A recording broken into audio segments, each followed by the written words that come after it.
So this is me. And this is me as well. Just that the picture on the left is my imaginary me. This is the person that I could have been today. This is the person that I could have been if I had taken another path in life, if I had taken the more regular path in life. So let me tell you a bit more about the person that I could have been today. This person is also 30 years old. She has an average university degree. She probably got a decent job by now. And the job is probably an office job connected to her education.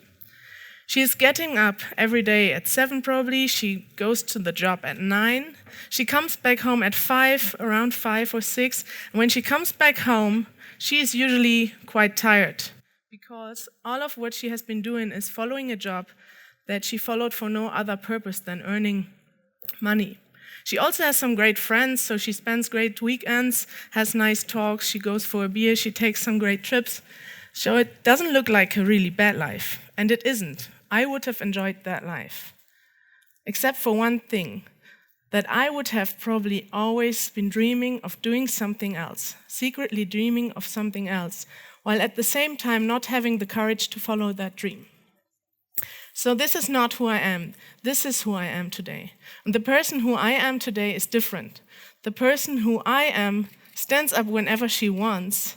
She goes to sleep whenever she wants. She didn't have a regular job within 6 years, but she actually lives from her ideas and her projects. She taught herself how to fund her projects, and she made so many great friends and met so many great people that she would have never met in her old life. So this is me today. I don't earn much money, but I enjoy every minute of my life, and I found something like a meaning in my life. So what has made me become this person today? If I think of it, what has made me become this person? We usually tend to think that the educational institutions that build our personalities are schools, that schools are the institutions that build our careers and determine who we are. But this has not been the fact in my case. Actually, if I think of it, I've spent 30 years on this planet, of which I spent 19 years in schools. 19 years in primary school, secondary school, university. And yet, school has not made me learn all these things that I need today for my actual job. School has not determined who I am, but it has been other opportunities, also educational opportunities. It has been something that I call an extraordinary learning opportunity. And today I want to talk about how to create these extraordinary learning events. When I traveled to Namibia for the first time in my life, I knew nothing in the world, actually, about the world. I have been 19 years old and I've never left Europe. And for the first time I've actually left Europe, I didn't even dare to go out, but it was due to my friend Leonard, who had the courage to go abroad for 1 year to Namibia. And we wanted to visit him. So we decided to go there to visit him. And when we came, we also took some students along from my former school and some teachers, so we made it a school trip. And what did I expect when coming to Namibia, when first traveling to Africa? I actually probably expected something like that everyone expects when first traveling to Africa. I expected to meet some traditional cultures, to learn about the traditional cultures in Africa that would be so different from Europe. I expected to learn so many things about other circumstances in life. And this is actually what I did. We had so many great opportunities within just these 2 weeks. We have been taking walks, we have been invited for talks, I've been invited to traditional dinners, ate some things I never ate before. I have been going to school classes, I even made a film about this whole event, and it has been a great experience. Yet, by the time I figured out that the most important thing that I had actually learned back there in Africa was that I learned who I am and where I come from. It has been all this far away, 10,000 kilometers from Europe down to Southern Africa, that I, for the first time in my life, had the opportunity to look at my life back home, to look at the little bubble I had grown up, and to see that this was not all in my life. And I discovered how I am, who I am, and why I have become that person. I discovered that I'm actually much more German than I ever thought. I always thought I wasn't that much German, but I was. So you know all these things about Germans, like Germans are always on time, they have rules for everything is in order, they make a plan for everything. So I'm that German person. You know, Germans, they have insurances for everything. Like, if a tree would fall down on my car, the car would be insured. If right now, back at home, my washing machine would explode and water would drop down to the apartment of my neighbors, my insurance would cover that. I even had an insurance once that would cover if I would drop my iPhone into the toilet. So this is like how Germans think, and that's what I discovered back there in Africa, that I had always been taught to live up for securities, to get a decent school degree, to get a good university degree, to get a good job, to save more money, to be more safe, to be prepared.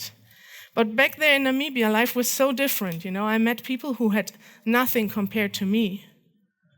And that was one of the most interesting parts. I learned back there in Namibia that there were people who actually lived in poverty. And this was something that is still shocking me today. And over the years, I bitterly learned what it means of growing up in a developing country. I've lost two very good friends at the young age of only 26 and 27.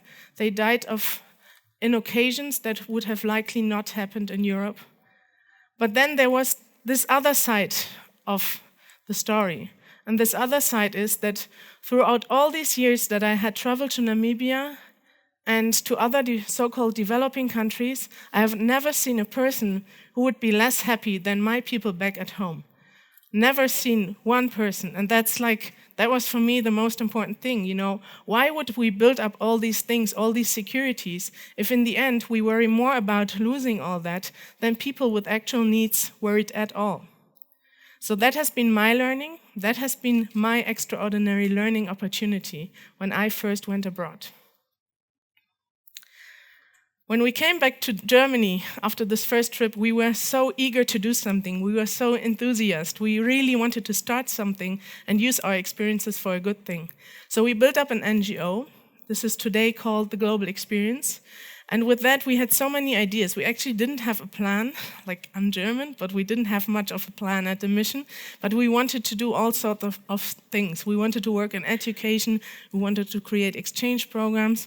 We wanted to work for the environment. We wanted to work with media. We wanted to help our African partners. Wait, did I just say help our African partners? Yes, indeed. And I feel even ashamed today to share that thought. But that has been one of our main motivations back then when we came back. It has taken us a while to learn that our friends in Africa actually don't need help, that people in Africa don't need our help, and that if we would start fundraisers and all that stuff, we would rather perpetuate the old images and the old roles that had been there instead of changing something. But from all the events that we created, we figured out that the most important thing that we could actually do was to create opportunities for intercultural encounters, to share and multiply this experience that I had once made back in Africa with other people.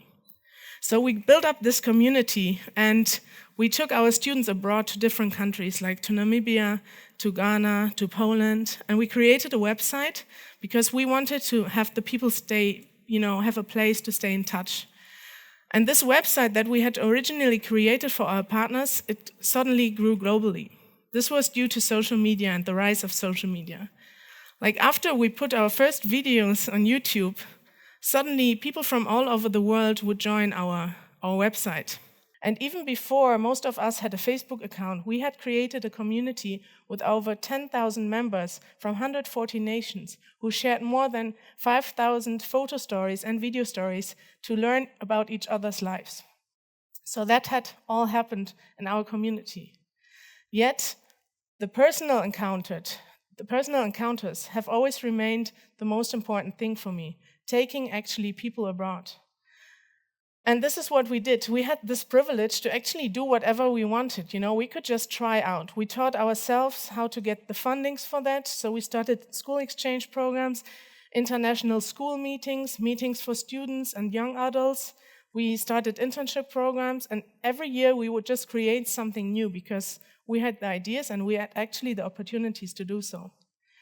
And I'm really proud to share with you today that over the years we have enabled over 500 people through this work to make this experience and to make this global experience of growing abroad and taking part in one of our exchange programs or internship programs. And 500 is just a number. 500 is just a number, but between all these 500 people, there are single stories. And these stories make this experience so rich. So I just want to share one story with you today. And this is the story of Momal. Momal has been is a young girl from Pakistan. And 2 years ago, she came to us for the first time to participate in an internship program. So she came to us all the way from Pakistan to Münster in Germany, and she lived with us. And as she lived with us, it was actually the first time of her life that she had been abroad and independent of her family. So it has been the first time that she didn't need to ask anyone to go out or to do anything. And for the first days, she actually she got up at 6 a.m. every morning. She took long walks.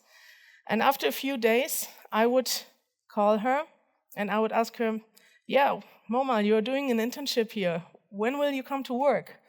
And she said, "Well, I'm sorry, but I'm so overwhelmed with this freedom I got. I would just go out and walk for hours just because I had never been able to do this before." Then later we got her a bike and she took it even further. Even though she had never used a bike before, she learned how to bike. And every day after work, she would set off for 15, 20, or even 30 kilometers for a ride on her bike. She came back to Pakistan and she founded a platform called the Freedom Traveler. And on this platform, she shared not only her experiences, but also the ones of other young women traveling alone. And with her platform, she is still today encouraging young Pakistani women and other women to go abroad, to take a step outside and do the same and have the same experience that she once had. So this is just one story. She got actually then awarded even by the United Nations and by the UNESCO in New York. 4 weeks ago, she came back to Münster and she shared this story with us at our local TEDx Münster stage, and she got actually standing ovations. And many more people came to her. Now the University of Münster, they just called her, they saw her at TEDx, they wanted to help her to run her project and boost it. So you can see from this one story that it's not actually one person that has an opportunity with a story, but this opportunity can grow to a whole community around this one person. So why do we need opportunities for extraordinary learning? People have actually always laughed when I tell them that I have been a shy person, but in fact I am. Even as I'm standing here now, I'm super nervous. And when you come to a school class in school, there's always been the smart ones, the cool ones, the nerdy ones, the shy ones. And I have always been between the shy ones, I've always written good grades, but I never dared to say anything in class. And once my teacher told me that I would not make it anywhere, not in school, not in university, and not in my job, if I wouldn't change that attitude. It turns out that he was right. Just that school never taught me how to change that attitude. And this is why I want to encourage everyone to take opportunities outside schools.